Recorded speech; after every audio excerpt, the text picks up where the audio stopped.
would call on my community to give themselves that freedom. Your voice is needed. Hi, I'm Debbie Leopold, IGCS Communication Specialist.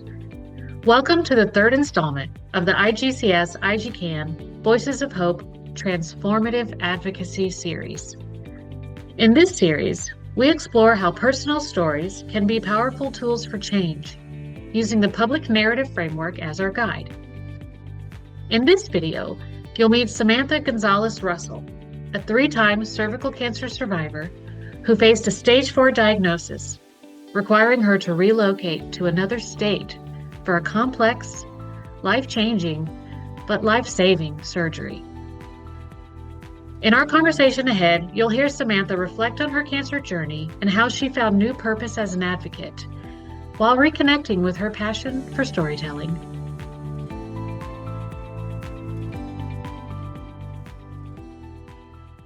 I was originally diagnosed at 27. I was experiencing some symptoms beforehand.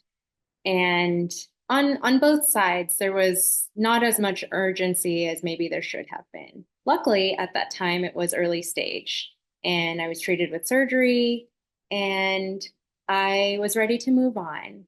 However, 2.5 years later, I would have my first recurrence.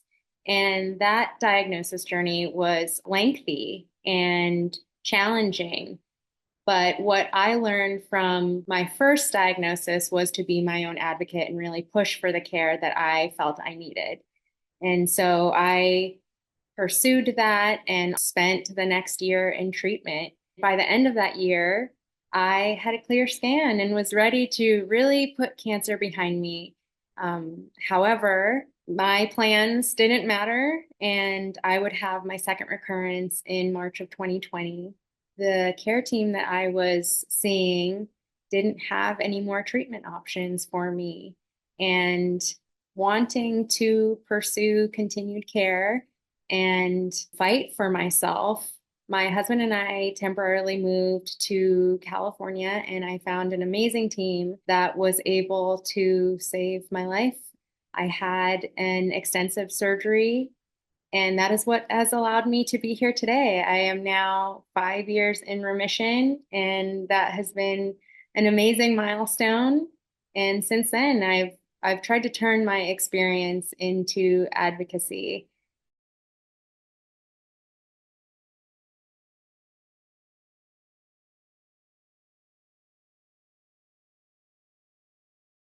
A total pelvic exenteration. Can you tell us what that means? Sure. It is a surgery where everything is removed from your pelvis. And in my case, my cancer impacted my bladder and my colon. And so those organs had to go, and anything that the cancer could possibly return to also.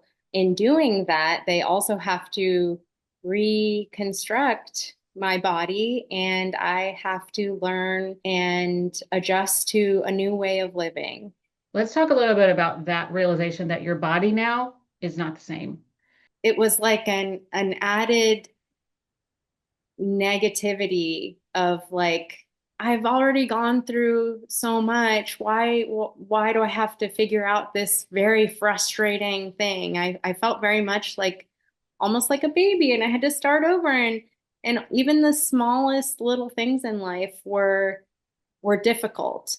I quickly was embraced by the ostomy community online, and I was surprised to find out that there are actually so many people who live this way. Some were even bodybuilders. It was really amazing to see that there is a full life waiting for you outside of this. There are certainly obstacles and adjustments to make, but a life full of possibilities.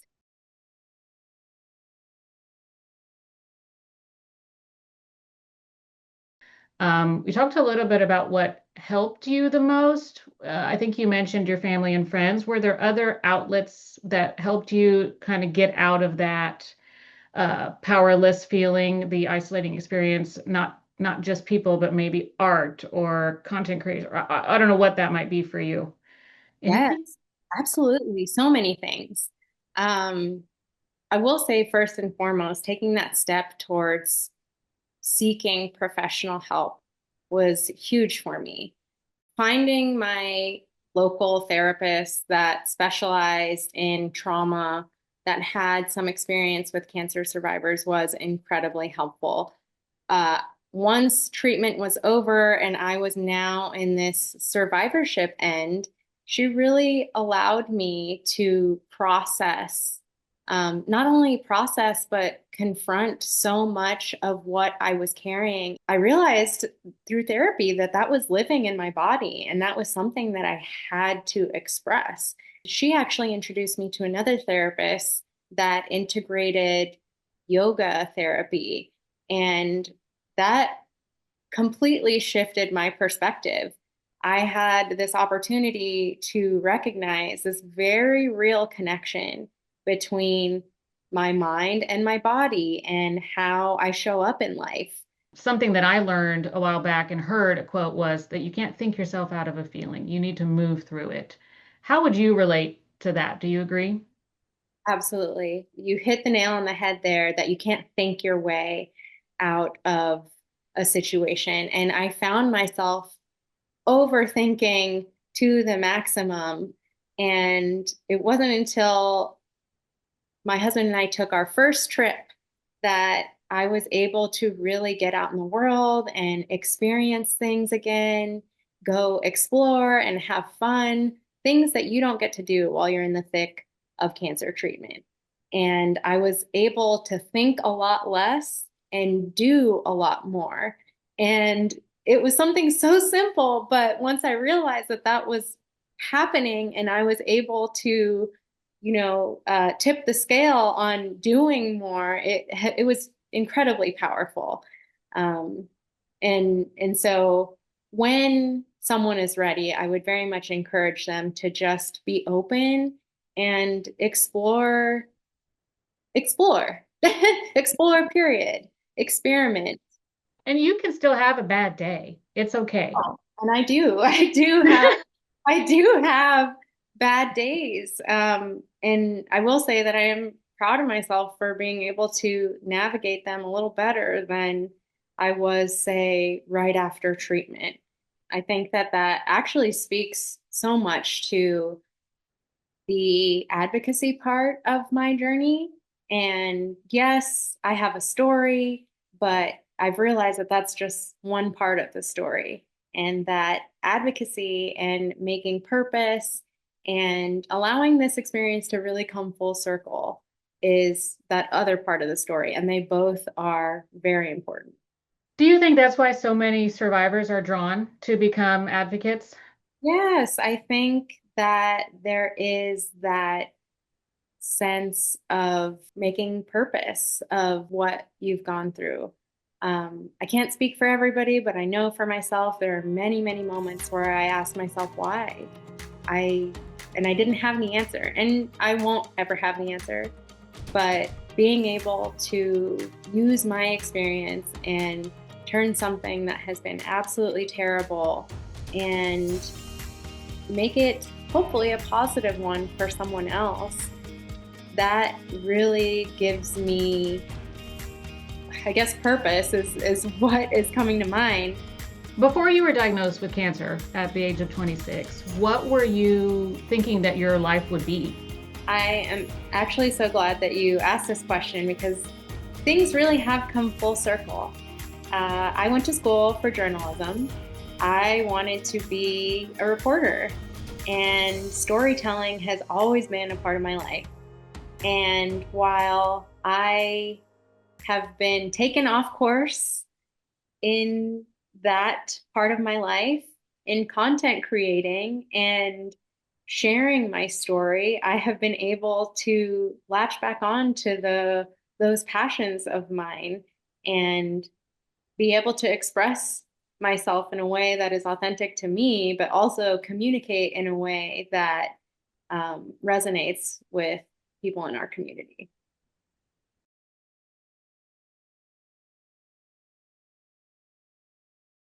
We're going to go through them now together, and you're going to tell me what we're looking at. Sounds good.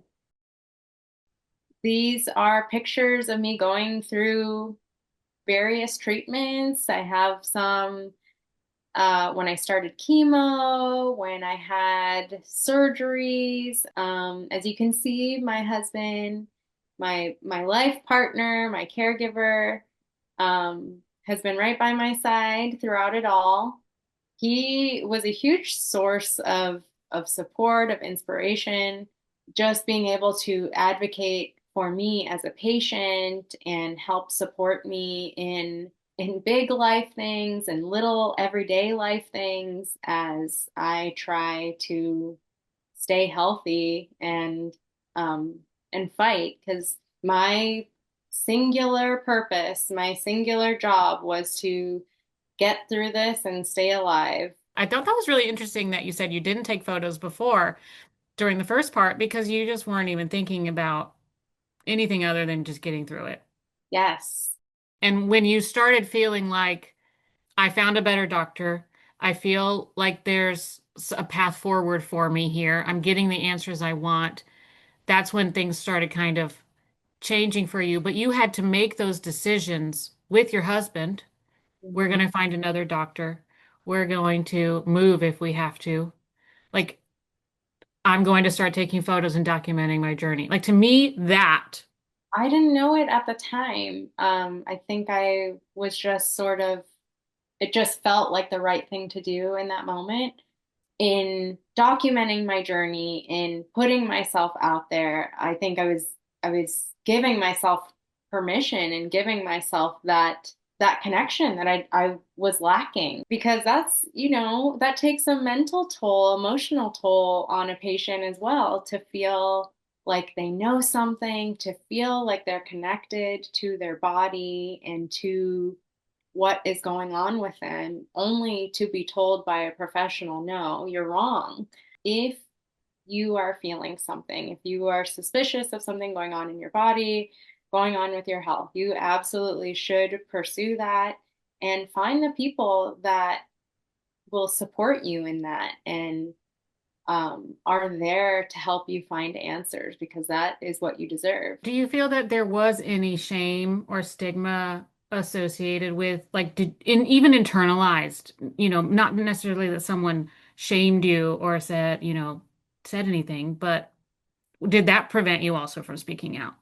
Yes, yes, 100%. I think there is this inherent shame, inherent sense of vulnerability, of course, because it is such a personal part of ours. But that just sort of goes back to what we talked about last time that as women, we're not allotted the same sense of freedom and agency to talk about our bodies, to um, yeah, even just talk about our parts. I know And we're sitting here skirting around it like I was bleeding from my vagina. exactly, exactly. I could not poop.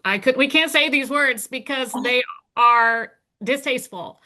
Um, Yes, yes, and that's a great point. I am currently still trying to sort of train myself out of that and give myself the freedom to talk about these very normal things that um, most people actually can relate to. I think last time we talked about, I had made a post on TikTok about having ostomies and how I got them. And it has taken me a while to have that sense of comfort to talk about those things.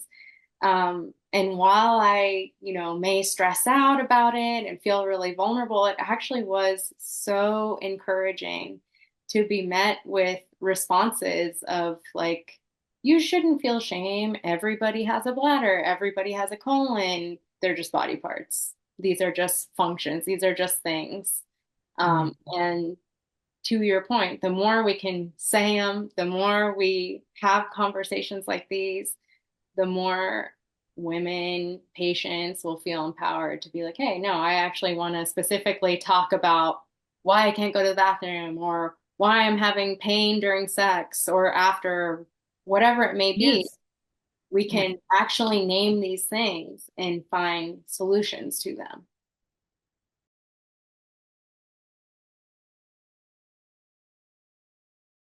This group is, there's caregivers, there's doctors, survivors, so many wonderful, wonderful people coming together to advocate for things that we all believe in.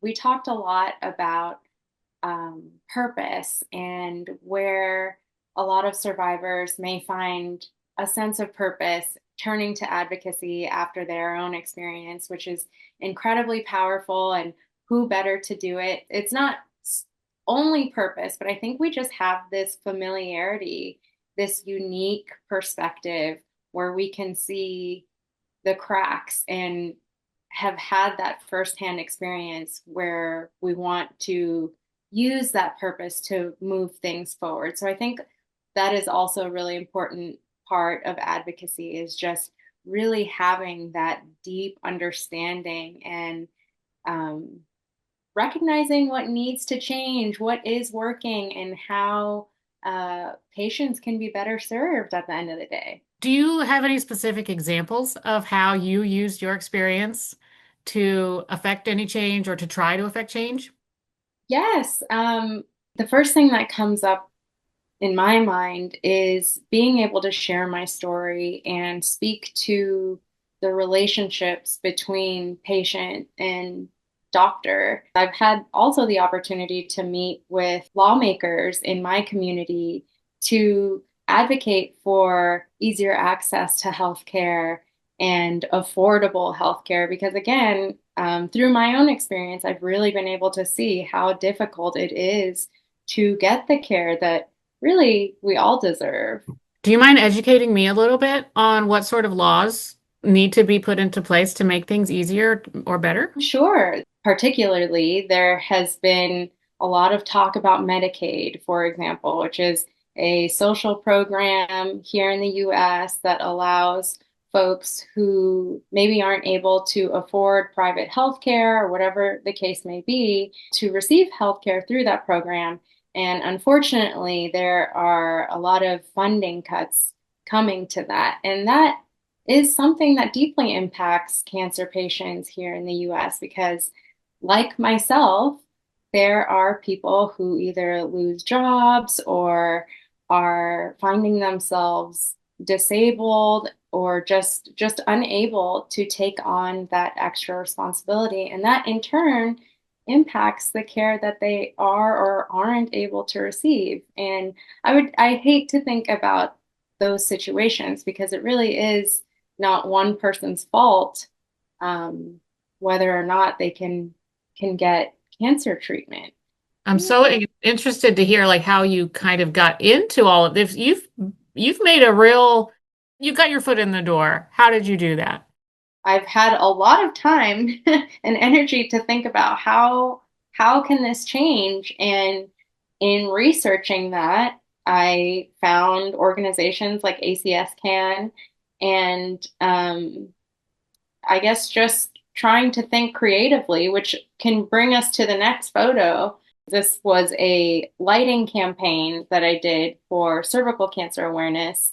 I thought, what better way to shine a actual light on this disease than lighting something up? And I'm very grateful to have worked with city officials and then also the folks who manage these local landmarks. And I only hope to continue my campaign. And I think just like we're talking about, putting it out there, showing the world that we're going to take these topics out of the shadows and shine a light in the sky to say, hey, you can talk about this. Hey, I see you and you're not alone, has been really rewarding for me.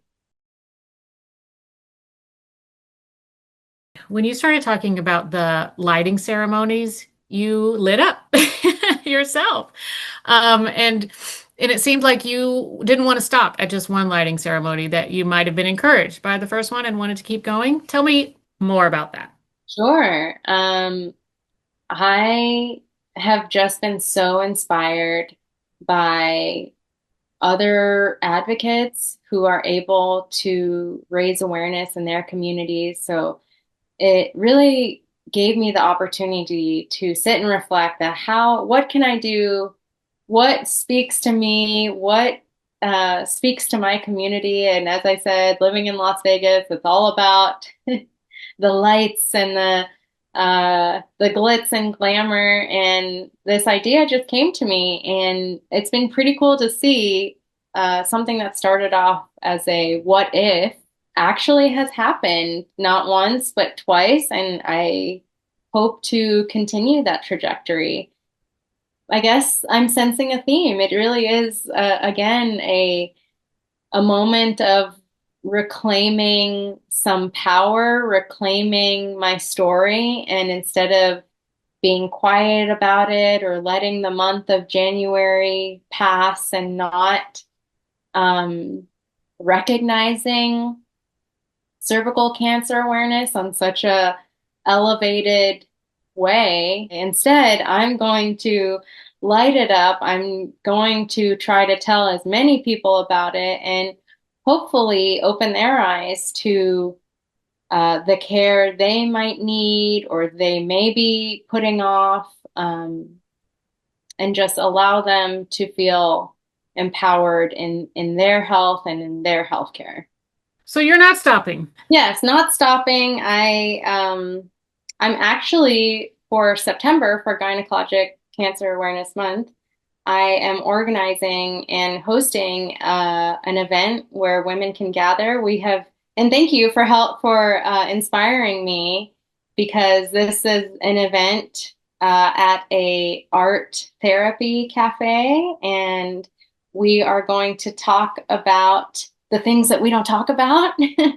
And we're going to also have an opportunity to express ourselves and make some art, just connect and be able to do that for ourselves. If someone wanted to follow you, Sam, or learn more about you, where could they look? They can find me on Instagram and TikTok primarily under Go Sam Grow. And I am also on YouTube. I am hoping to dive more into interviews and connecting with other survivors and really, uh, continuing to shed light on the experience as well there. But Go Sam Grow online across the board. And I'm looking forward to connecting.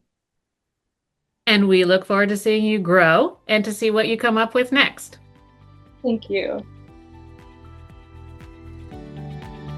The world needs you. It's important to find that your passion. It's important to share yourself and your story with the world, and I truly believe it will make a difference.